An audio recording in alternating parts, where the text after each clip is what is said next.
उत्तर प्रदेश विधानसभा चुनाव 2027 में अभी समय बाकी है, लेकिन राजनीतिक दलों ने अपनी तैयारियां शुरू कर दी हैं।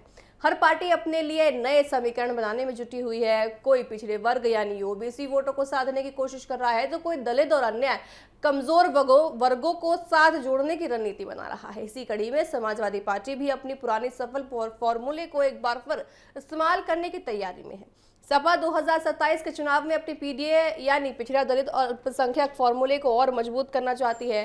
पार्टी की नजर खासतौर पर दलित वोट बैंक पर है। इसके लिए सपा सामान्य सीटों पर भी दलित उम्मीदवारों को उतारने की योजना बना रही है। पार्टी करीब 14 सामान्य सीटों पर दलित नेताओं को टिकट देने की तैयारी कर रही है। इसके बाद विधानसभा चुनाव में सपा की ओर से मैदान में उतरने वाली एससी और एसटी उम्मीदवारों की संख्या करीब 100 तक पहुंच सकती है। सपा का मानना है कि दलित समाज उत्तर प्रदेश की राजनीति में बड़ा और निर्णायक वोट बैंक है।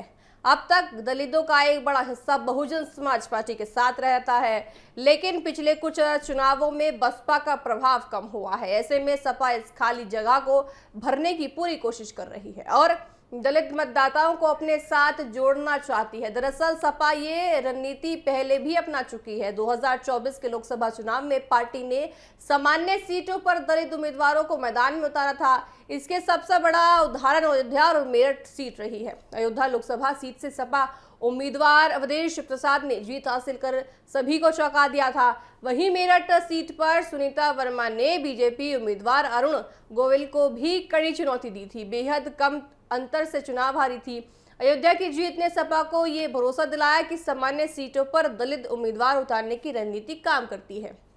यही वजह है कि पार्टी अब विधानसभा चुनाव में भी इसी फॉर्मूले को आगे बढ़ाना चाहती है। सपा का लक्ष्य सिर्फ चुनाव जीतना नहीं, बल्कि दलित समाज के बीच अपनी राजनीतिक पहचान बनाना है। सपा के नेताओं का कहना है कि पार्टी ये संदेश देना चाहती है कि दलित को सिर्फ आरक्षित सीटों तक सीमित नहीं रखा जाना चाहिए, बल्कि उन्हें सामान्य सीटों पर भी बराबरी का भागीदारी मिलनी चाहिए। पार्टी की कोशिश है कि लोगों के बीच ये धारणा बने कि सपा सभी वर्गों को पूरी तरह से साथ लेकर चलती है। राजनीतिक जानकारों का मानना है कि इस रणनीति के पीछे एक बड़ा उद्देश्य सपा की पुरानी छवि को भी बाहर निकालना है और साथ ही लंबे समय से विरोधी दल सपा को यादव और मुस्लिम वोट तक सब सीमित पार्टी बनाते थे। अब अखिलेश यादव की कोशिश है कि पीडीए के जरिए पार्टी को पिछड़ा, दलित और अल्पसंख्यक वर्गों के व्यापक पार्टी के रूप में पेश कर सके। 2024 के लोकसभा चुनाव से देखिए, सपा ने उम्मीदवारों के चयन में सामाजिक समीकरणों का पूरी तरह से ध्यान रखा था। पार्टी ने 32 सीटों पर उम्मीदवार उतारे थे। इनमें यादव और मुस्लिम उम्मीदवारों के साथ साथ कई दलित नेताओं को भी मौका दिया गया था। चुनाव परिणाम में पार्टी को इस रणनीति को आगे बढ़ाने का आत्मविश्वास दिया।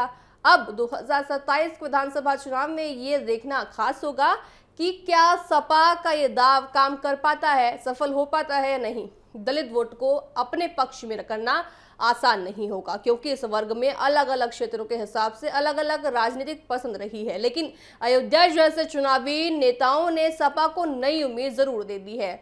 आने वाले समय में ये साफ होगा कि अखिलेश यादव का पीडीए स्तर यानी उत्तर प्रदेश की राजनीति में कितना असर डाल पाता है और क्या सपा दलित वोट बैंक में अपनी मजबूत पकड़ बना पाता है या नहीं बना पाता है। देखिए, बहुजन समाज पार्टी की जो वोट बैंक है उसको साधने का समाजवादी पार्टी पूरा प्रयास कर रही है। समाजवादी पार्टी ये पूरी कोशिश कर रही है कि बहुजन समाज पार्टी के पास जो दलित और पिछड़े वर्ग के वोट आते थे वो उनको अपने साथ लेकर चले, और इससे नकारा नहीं जा सकता कि उत्तर प्रदेश में दलित वोट बैंक बहुत ज्यादा अहमियत रखता है। तो ऐसे में समाजवादी पार्टी पूरा फोकस करने की कोशिश कर रही है कि दलित वोट बैंक को अपने साथ लेकर चल सके, और अगर दलित वोट बैंक समाजवादी पार्टी के साथ होता है तो ज्यादा देखिए यहाँ कोशिश हो जाएगी कि समाजवादी पार्टी हो सके जीत जाए। लेकिन इतना आसान कहना नहीं होगा, क्योंकि उत्तर प्रदेश है अब अपने आप में बड़ा सूबा है और ऐसे में उत्तर प्रदेश में कभी भी कुछ भी बदल सकता है। और साथ ही देखिए, समाजवादी पार्टी की भूमिका 2024 में जरूर मजबूत होती हुई नजर आई थी।